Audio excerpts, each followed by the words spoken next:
Hello, let's get started on tangle number 7. I have already penciled parts of it in because I tend to get very into my own creative process sometimes, so I needed a little roadmap. You're going to work on a piece of paper. Mine's square, yours can be whatever color, but I would urge you to keep the area that you're working in a little bit small. You don't want to have to fill a whole entire sheet of paper. The first thing we're going to do is put 4 dots just in our corners, and we're gonna set our boundary for where we'll be making art today. We're gonna connect each of these dots. Oh, this marker may be running out. I may have to switch. And I absolutely invite you to turn your paper as you need to. And if these lines aren't perfectly straight, I think that's fine. We are simply setting a little boundary. You can make them a little bit curvy if that makes you happy. Do what seems good to you. Once we have our frame, we are going to add in some leaf shapes. So you can see how mine just looks like kind of a lot of leaves are laying on the paper. So I'm going to make this first leaf, and I'm going to make one arched shape coming up this way and one coming down this way. I mean, this pen just is on its, this may be the last tutorial we make with this pen. All right, so there's one leaf, and then we'll kind of overlap the other leaves. So now I'm going to have one behind it that's coming out from behind, and we can still see the top of this leaf though. But maybe we can't see the whole side of it. Maybe it's sort of a broad leaf. So I'm gonna bring this down, and that leaf is a little broad and sticking out the side of our paper. Now the rest of my leaves are probably gonna have to be behind something. I apologize for the banging. There is construction happening at the house next door to me today. So we'll do an additional leaf back here, so you can see how they all sort of look like they're laying over each other. And then I'm going to imagine that there's a little leaf back here. So I'm going to just draw it like this, and it probably ends up here somewhere, so I'm going to bring it out and back around. So there are the leaves that I have, and you can add more things or you can decide later. For now, I'm going to settle with these 4 leaves. In each of them, I'm going to start at the tip and make a curvy line down the center, and that's going to divide our leaves into 2 sections, which is going to help us have places to put the patterns that we draw when we get to that point. So this leaf, let's see, are we seeing, let's see the center line. And then this one is going to have its center line right here. Now I'm going to show you 2 Zentangle patterns. One is called Inzipple and one is called Changing. The Zentangle method is people just make up nonsense names for the patterns, so they don't always mean anything. They're just fun to say. The first one we're going to look at is Inzipple. It's really simple. So we're just going to draw a lot of random lines in this shape. You want to leave your spaces a little bit open because we're going to kind of draw a little balloon inside of them. But these can be very random. You can also make them like a grid if you like that kind of a line. I'm going to keep them mostly straight, and they can go all the way through each other. They can stop, like this one can stop, and I'm being pretty random here. I'm not really, there's no real rhyme or reason to the way I'm making these lines. I'm just making a lot of little compartments.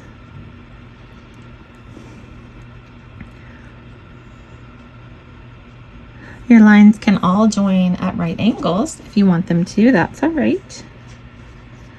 But they certainly don't have to.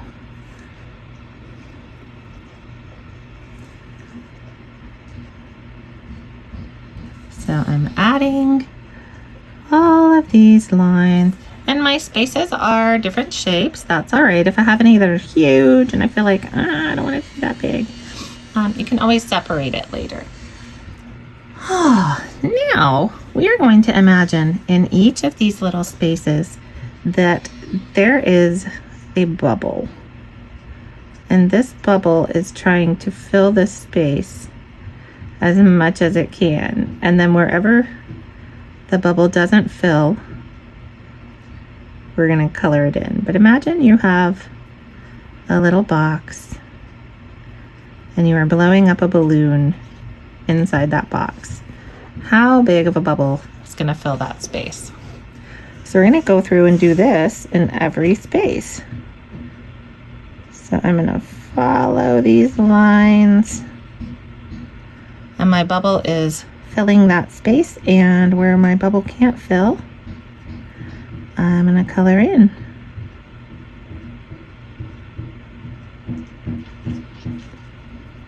I like this pattern specifically because there's drawing and then there's a little bit of coloring and then there's some more drawing. So it doesn't get, sometimes it gets boring for me when there's too much coloring, but that is not the case with this one. All right, so then we're going to color, and you can see these colored in parts start to look like they are all connected, and then it just gives you this feeling of something filled with a bunch of little bubbles or seeds or beans. And then when we have a triangle, I'm going to color that one in, and then we'll add here.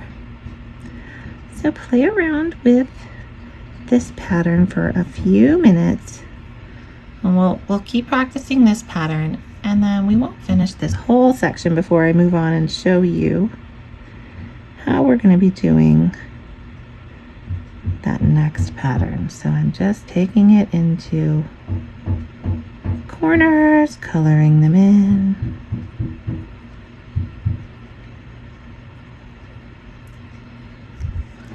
And we can see eventually how this is going to create kind of fun little pattern. And you won't really know. What's fun about these is you don't really know at the end of the pattern where the artist began. That's the fun part for me. Because we backtrack and we cover up all of the things we were doing. This one does not look quite round enough for me, so I'm going to round it off a little bit here. You can always go back and add a little more black. That's what I like about this. And as I'm going, I'm turning my paper so that it stays comfortable for my hand. And doing a little coloring.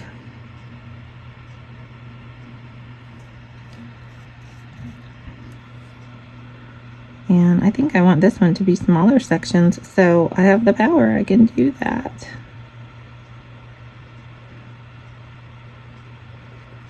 And you can color in as you go, but if you like drawing those little circles, you can go draw all of your circles first and then color those in between spaces afterward. You can go in whatever order you prefer. What I absolutely love about the Zentangle method is everybody's going to turn out differently. Every piece of art is going to look very individual. We all have our own little drawing personalities.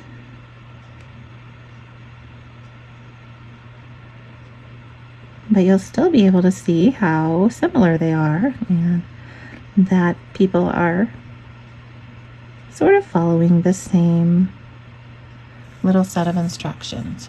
So as I go, continuing to turn my paper, I want my hand that's doing the drawing to be very comfortable.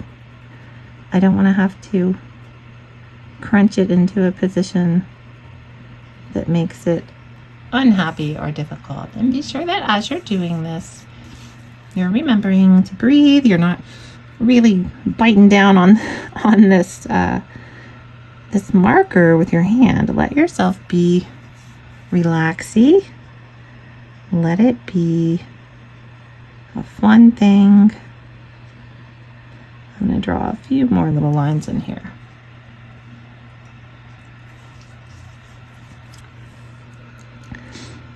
little triangle here. I'm going to make my bubble, color it in. If you don't want to color everything in at the same time, you can just go through and make all your bubbles.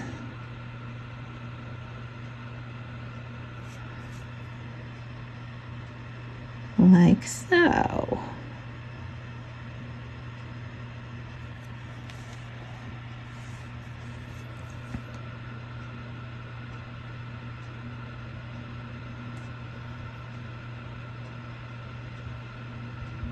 Then you can come back and color in those spaces. So you can play around and see what works out the best for you.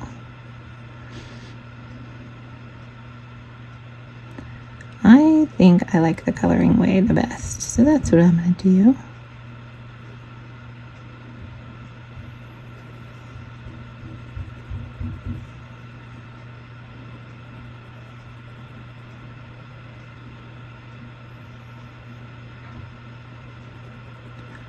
So you can kind of see where this pattern is going and how it's turning out.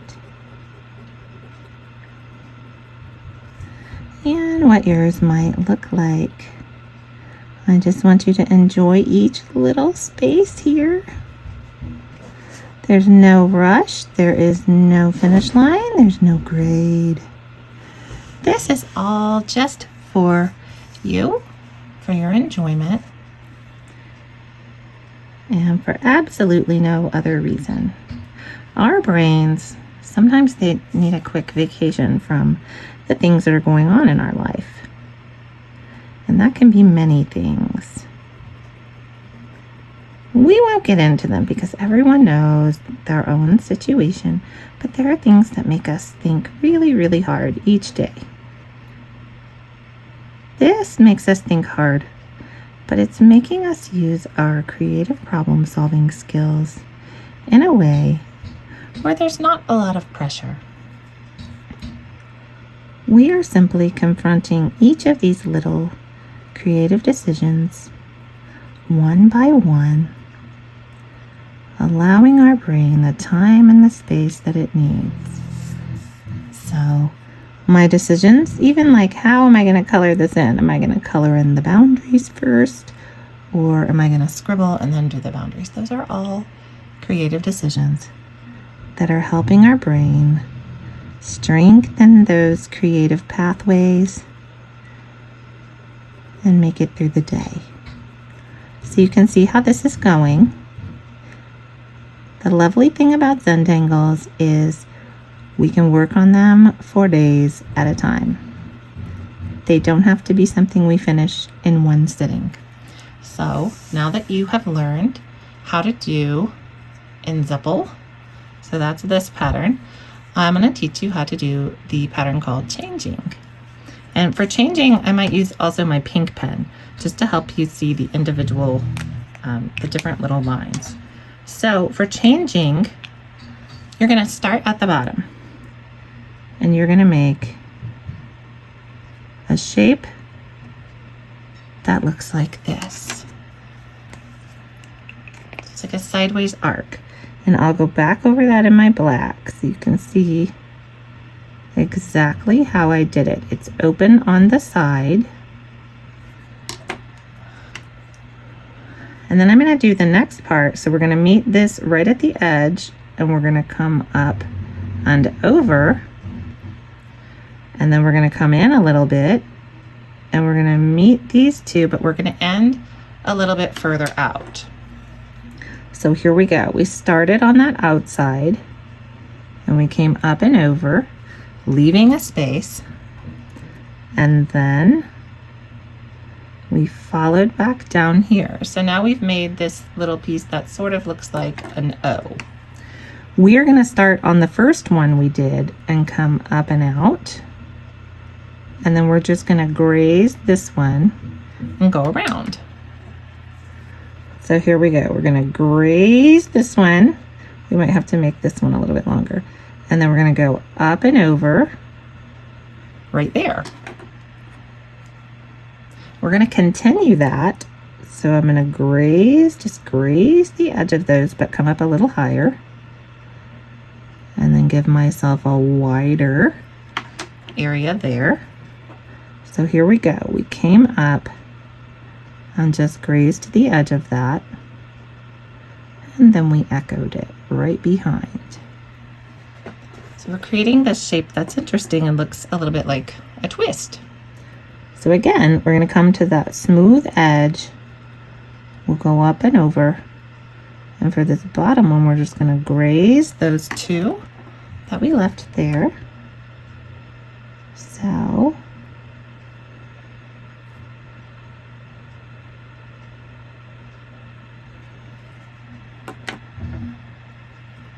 now we're going to do the same thing.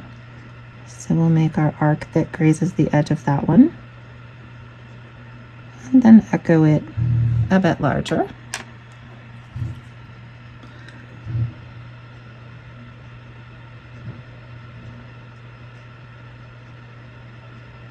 Our echo. And now we're getting toward the top pointy part of that leaf, so I can decide what I want to do with this piece. So I'm going to come up and just finish it off.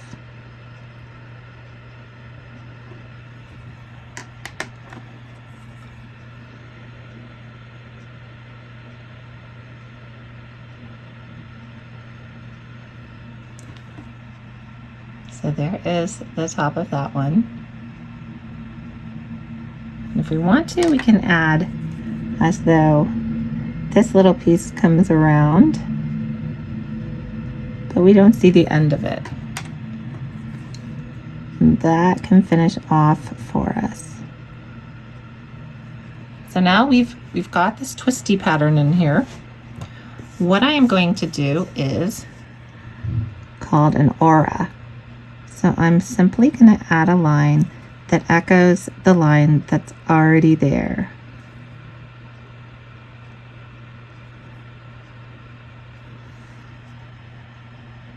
And then I will aura that line.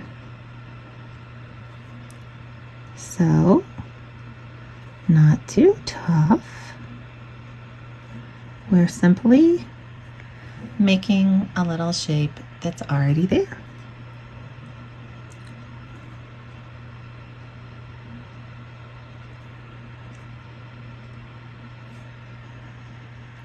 Got it? All right.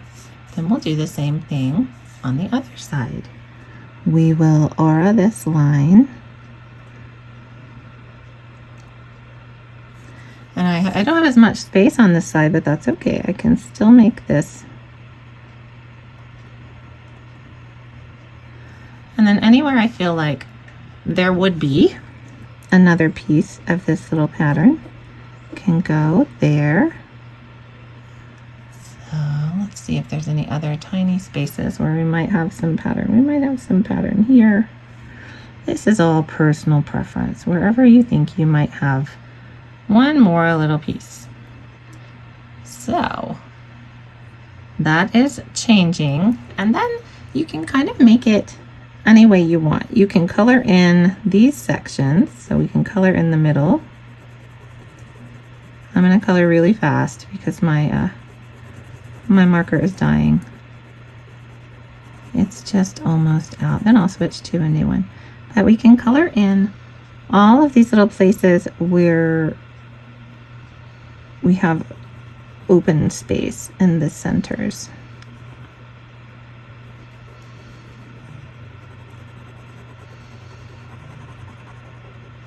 So that's kind of fun. I love seeing patterns like this because everybody's truly turns out differently. The roundness of your shapes, the thickness of your shapes, just how they all come together, how your brain puts it together is going to be a little different than how my brain puts it together. And I always enjoy seeing how people work differently in that way.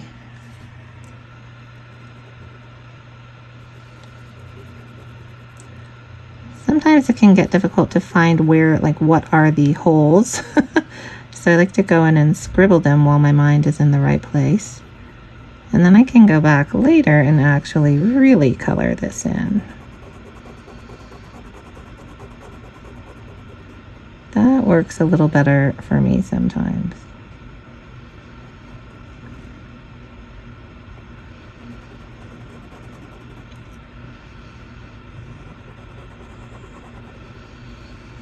Let's see, do we have any spaces up there? I don't think we do. So that is the pattern that's called Changing. And we can add other elements to this pattern as well. What can be fun is to go in and shade with your pencil. You can add dots, you can add different types of decoration, but anywhere there's a juncture, kind of like right here, like this one's going behind, I'm going to shade a little bit. And this one's going behind this one, so I'm going to shade that a little bit. So I'm going to keep it darker right at that junction, and then I'm going to lighten up as I come toward the back. And that's going to give it that feeling of depth. So anywhere that something is behind another one, we can do that. So let's add a little there. And then this one is behind here. So I'm gonna, oh, somebody sent me an email. I'm gonna add that. And then it's also behind here. So I'm gonna keep my pencil dark here at the junction. And then I'm gonna lighten as I go away. And this one's underneath. So I'm gonna dark right at that junction and then lighter as I go away. This one's underneath. So it's dark right there, but then I'm gonna lighten up as I go away. And as I move away here, lighten up. All right, where else? Who else is behind something? This one's behind. So let's shade it out this way.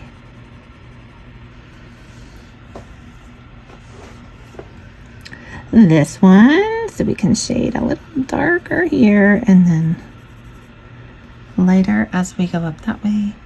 And we've got this one too.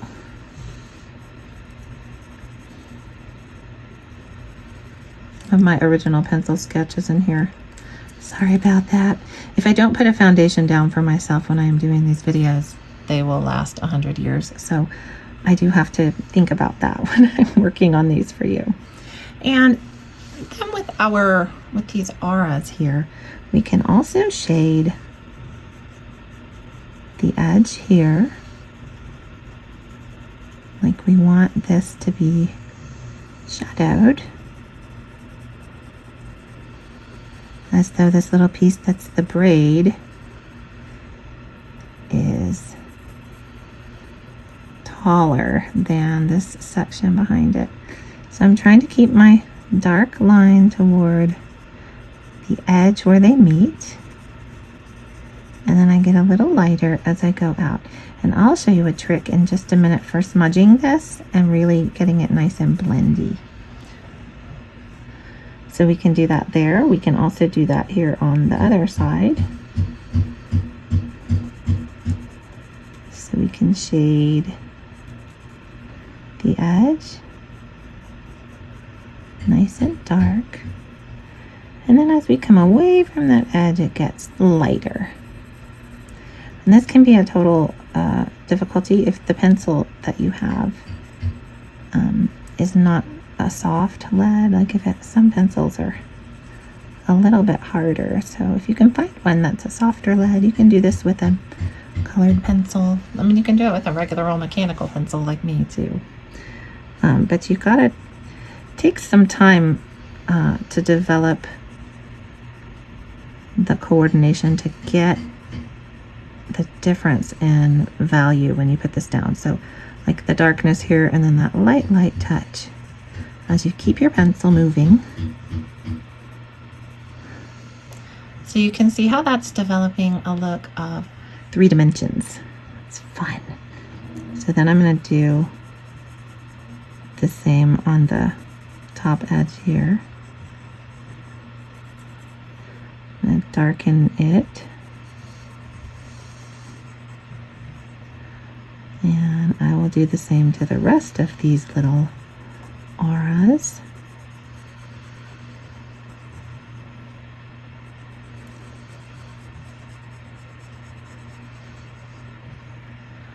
So those are all getting shaded.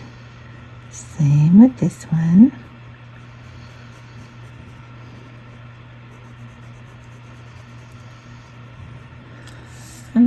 do that on the other side as well. So I'll come down and shade the underneath part of this line.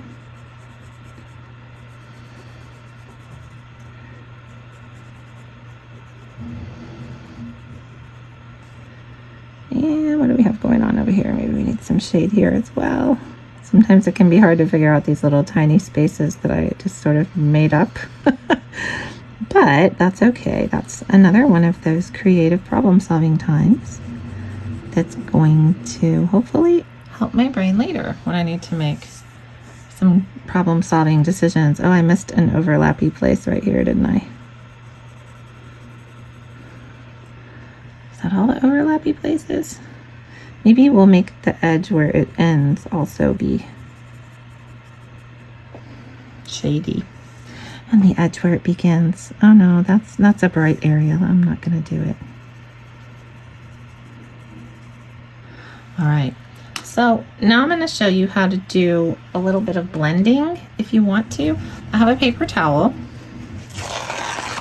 I'm going to tear a small piece of paper towel and I'm going to, let me move this for a minute, and I'm going to roll it up. You can use a napkin, you can use a piece of paper, any kind of paper towel, tissue should work. So I'm going to roll it up and I'm trying to keep this really kind of tight.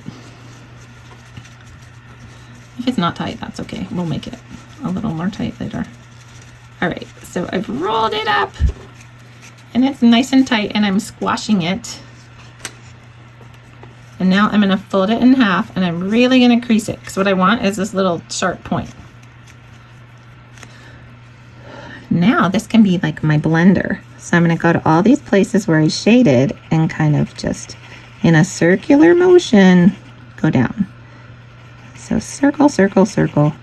See how that makes it so nice? There is an art supply you can purchase called a blending stick or a tortillon that works for this. But if you don't happen to have access to something like that, like I know many of you don't, this is a great way to do it with something you have nearby.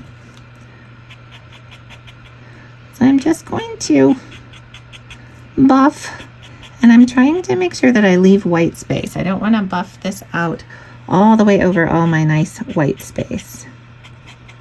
If we leave that white space there, it gives us that illusion of shine. So I want to leave some of that there. And blending sticks aren't really expensive if you want to get some. But I know that some of you are joining and you didn't have the time to really run out and get art supplies. So I respect that. And I am simply glad you showed up.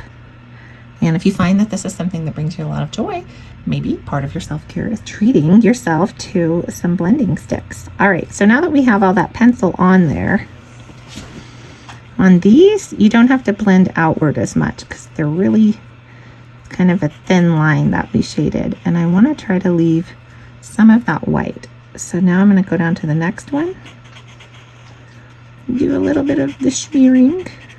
And if this gets too short, you can turn it over and use the new corner.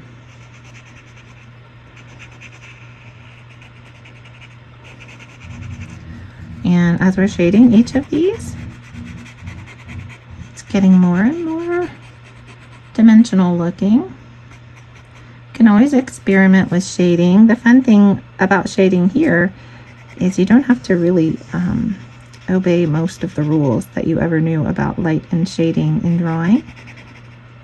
Each of your leaves can have a different angle of shade and it's still pretty fun.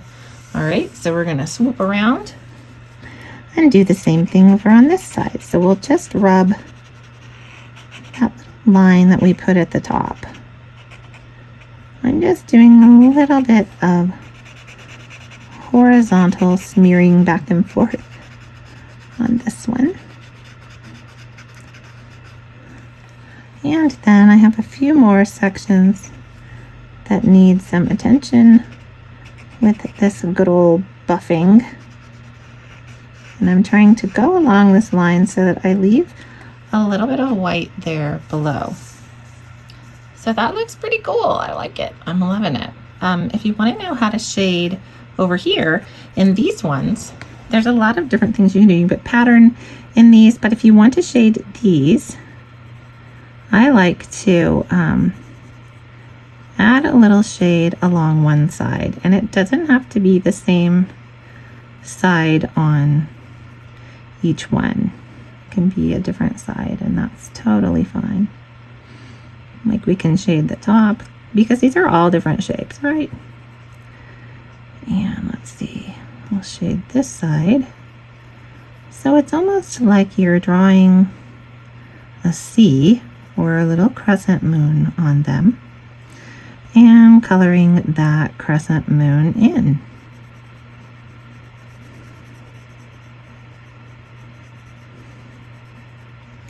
And then I'll show you how to blend it. I'm going to zoom in so you can really see the blending here.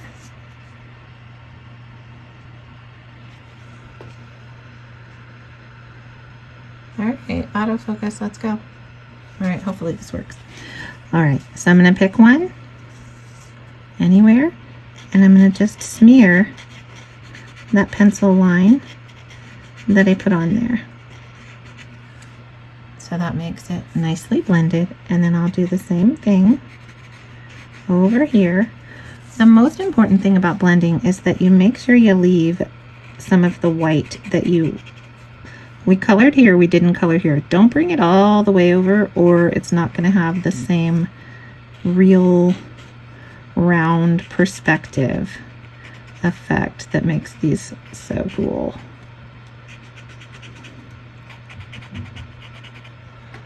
Like I'm just smearing the part that I have penciled in just to make that edge not so straight, just a little bit. So that can help us add some perspective here in our in this Zeppel pattern. I'll do the rest of these just to show you. Let's see. On these shapes, there's always a way in the shape that the little crescent will fit best. But this one, I'm going to be creative. I'm going to make it a little short, fat crescent. I'm still trying to keep that light touch, especially along the middle edge.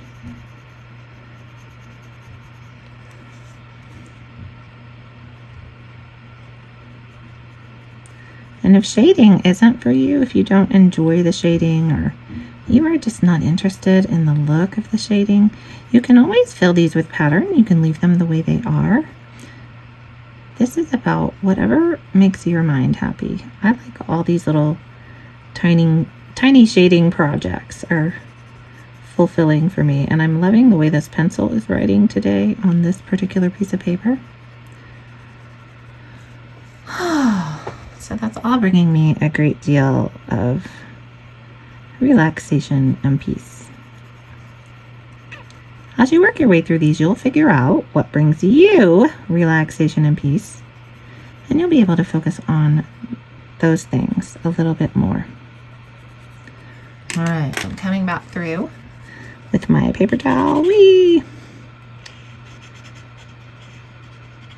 I'm just smudging that pencil so it doesn't look like so hard of a pencil line. It's kind of hard on these little bitty ones, but I'm gonna do my best. It's all right. Doesn't have to be perfect. They sort of look like a bunch of little rocks floating around in outer space. These are a kind of art piece where you're done whenever you decide you're done. You don't have to go to the shading step. You can simply do all that pattern drawing if that's what makes you the most fulfilled and brings you the most calm. I never want you to feel like you have to do all of these things, especially if it's something you're simply not comfortable with, or it's uncomfortable for your hand. We want this to bring you joy and relaxation, not frustration.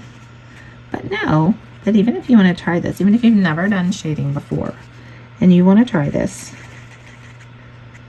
you're just as able and welcome to this technique as any artist. All right, now I'm going to zoom back out.